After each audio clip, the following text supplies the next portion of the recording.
अस्सलाम वालेकुम स्टूडेंट्स, मेरा नाम है मोइन और आप देख रहे हैं कोड विद मोइन। आज हमारी एचटीएमएल की क्लास नंबर 4 है, जिसमें आज हम देखेंगे formatting elements and comments in HTML. HTML formatting elements HTML formatting elements refer to the use of a specific HTML tag to style text content, so it is appear with different effects such as bold, italic, underline, superscript, subscript और highlighted when displayed in a browser। क्या जो HTML के elements हैं वो आपके HTMLs के या इसलिए इस्तेमाल किए जाते हैं कि किसी स्पेसिफिक टेक्स्ट को या किसी स्पेसिफिक जो आपका कंटेंट है उसको स्टाइल देने के लिए, ठीक है, या कोई ख़ास कह लो। फॉर एग्जांपल किसी वर्ड को मैंने बोल्ड करना है, बोल्ड से मुराद क्या होता है भाई, थोड़ा सा टेक्स्ट को मोटा करना, ठीक है। अब मैं चाह रहा हूँ कि भाई फॉर एग्जांपल ये ब्राउज़र का जो वर्ड है ये मोटा हो जाए। उसको करने के लिए आपके पास यहाँ पे दो टैग्स होते हैं, बी और स्ट्रॉन्ग, ठीक है। तो इसको हम अभी आगे पढ़ेंगे अच्छे से। तो ये कुछ आपके पास सारे मैंने लिख दिए हैं, वो टैग्स हैं जो कि प्री डिफ़ाइन है। प्री डिफ़ाइन से मुराद ये है कि भाई इनकी मदद से आप फॉर्मेटिंग यानी कि स्टाइलिंग वगैरह बेसिक लेवल पर कर सकते हो। इसके लिए आपको अलग से CSS लिखने की ज़रूरत नहीं है।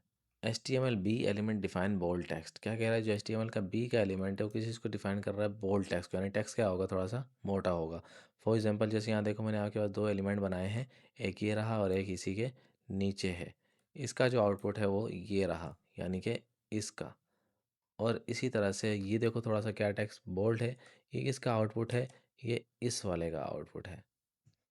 तो अब इसमें उन दोनों में क्या डिफरेंस है, देखो ऊपर वाला जो आपका टेक्स्ट है उसमें नॉर्मली आपने सिर्फ क्या इस्तेमाल किया है यहाँ पे, पी का टैग, ठीक है, यानी पैराग्राफ का टैग। लेकिन वहीं अगर आप नीचे देखो तो यहाँ पे देखो एक पी का टैग है और एक बी का भी टैग है। इसी तरह एन टैग बी का और एन टैग पी का।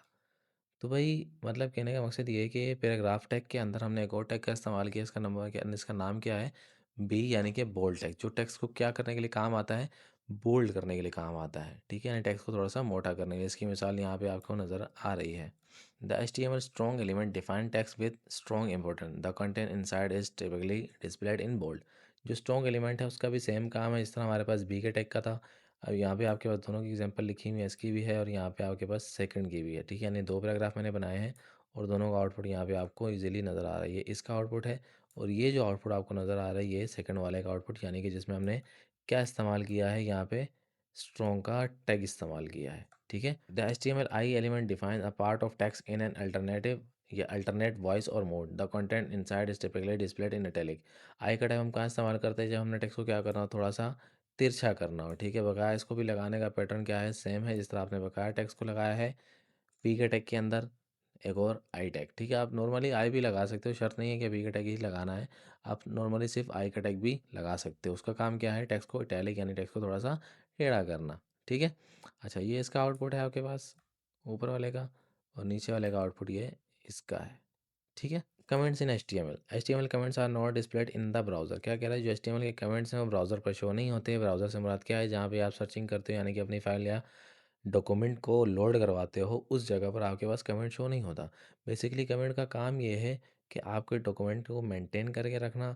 ये नहीं कि भाई फॉर एग्जांपल आप जाओगे, आपने कंप्यूटर बंद कर दिया तो वो आपका डेटा मेंटेन करेगा, नहीं, ऐसा कोई कहानी नहीं है। ये समझ लो फॉर एग्जांपल मैंने 100 लाइन ऑफ का कोड लिखा है, तो कौन सी लाइन या कौन सी 10-12 लाइनें या तो कोई 12 लाइनें जो है क्या काम कर रही हैं, या उस कोड में या उस लॉजिक में हमने क्या चीज़ें लगाई हैं, क्या वर्किंग चल रही है, वो हम किस में बयान कर सकते हैं, कमेंट्स में। क्यों? क्योंकि फॉर एग्ज़ाम्पल 10 दिन बाद, 15 दिन बाद मैं अगर आके अपना वही कोड दोबारा देखूँगा, तो मुझे नहीं याद रहेगा किस जगह पर मैंने क्या चीज़ यूज़ की है और किस जगह पर कौन-सा कोड क्या काम कर रहा है, ठीक है? उसको दोबारा से डिबग करने में जो है तकरीबन आधा घंटा, 10 मिनट, 15 मिनट ईज़िली आपके जो ज़ाया हो जाएँगे, यही समझने में कि कौन-सा कोड क्या काम कर रहा है।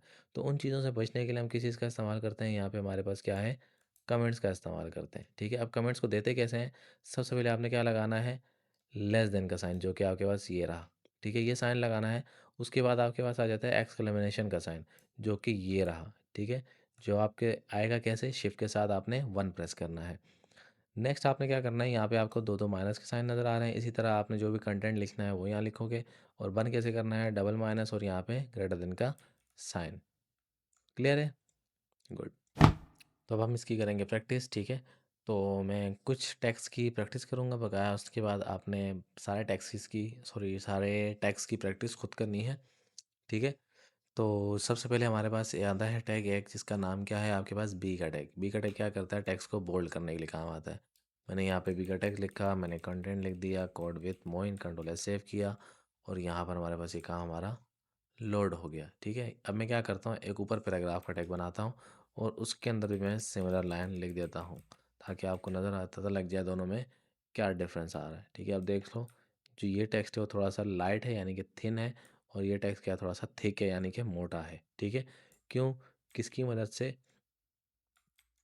यहाँ पर हमारे पास ये जो आपके, यहाँ पर हमारे पास ये जो आपके दो एलिमेंट बने हुए हैं इनकी मदद से। ठीक है, एक आपके पास पी का टैग और एक ये आपके पास बी का टैग। क्लियर है। अच्छा जी, नेक्स्ट हमने पढ़ा था सबस्क्रिप्ट और सुपरस्क्रिप्ट। सबस्क्रिप्ट और सुपरस्क्रिप्ट किस लिए काम आता है वो भी मैं आपको दिखा देता हूँ। फॉर एग्जांपल मैं लिख रहा हूँ यहाँ पे CO2। अब मैं इसको कंट्रोल एस सेव करता हूँ तो यहाँ पे देखो इस तरह से आ रहा है। तो मैं यहाँ एक BR का टैग भी लगा देता हूँ ताकि अगली लाइन में ट्रांसफ़र हो जाए।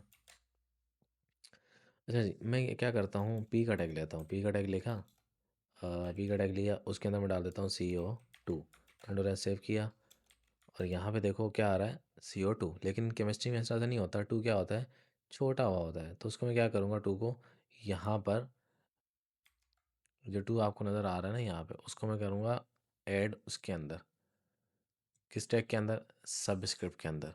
मैंने यहाँ लिखना है सब, और इस टू को उठा के मैं इसके अंदर यहाँ पे ऐड करवा दूँगा। ठीक है, इसी तरह से सुपर स्क्रिप्ट है। सुपर स्क्रिप्ट किस लिए काम आएगा भाई, जिस तरह हम क्या कर रहे थे, आ, मैं टेक्स्ट लिख देता हूँ यहाँ पे, AB²। AB² थोड़ा सेव किया। अब स्क्वायर इस तरह से नहीं होता, स्क्वायर क्या होता है, ऊपर बना हुआ होता है। तो उसके लिए मैं क्या करूँगा, इसमें मैं करता हूँ कट, मैं यहाँ पे क्या बनाता हूँ, सुपर स्क्रिप्ट, उसके अंदर जाके सेव किया, कंट्रोल सेव किया, तो ये यहाँ पर आपकी ये पावर बन के आ गई। ठीक है, इसी तरह से सेम केमिस्ट्री में ये, और इसी तरह से ये। ठीक है। ये कैसे आया भाई, ये किसकी मदद से आया, ये सब स्क्रिप्ट की मदद से आया, यानी कि इस टैग की मदद से। ठीक है, जो यहाँ पर इसके अंदर ये लगा हुआ है। नेक्स्ट, ये किसकी मदद से आया भाई, ये इस टैग की मदद से आया। ठीक है, इस टैग में क्या लगा हुआ है भाई, आपका सुपर स्क्रिप्ट लगा हुआ है, यानी कि जो ये रहा। ठीक है, तो ये मैंने आपको कुछ वर्डिंग्स भी बना दी हैं, बकाया जो रह गई हैं उसकी आपने खुद प्रैक्टिस करनी है, और नीचे कमेंट्स करके मुझे बताना है कि भाई हमसे ये हुआ है या नहीं हुआ। और जो भी मिस्टेक होगी या कोई भी सवाल होगा तो आप कमेंट्स से मुझसे पूछ सकते हैं। ठीक है, आज की क्लास के लिए इतना ही। जज़ाकल्लाह, अल्लाह हाफिज़।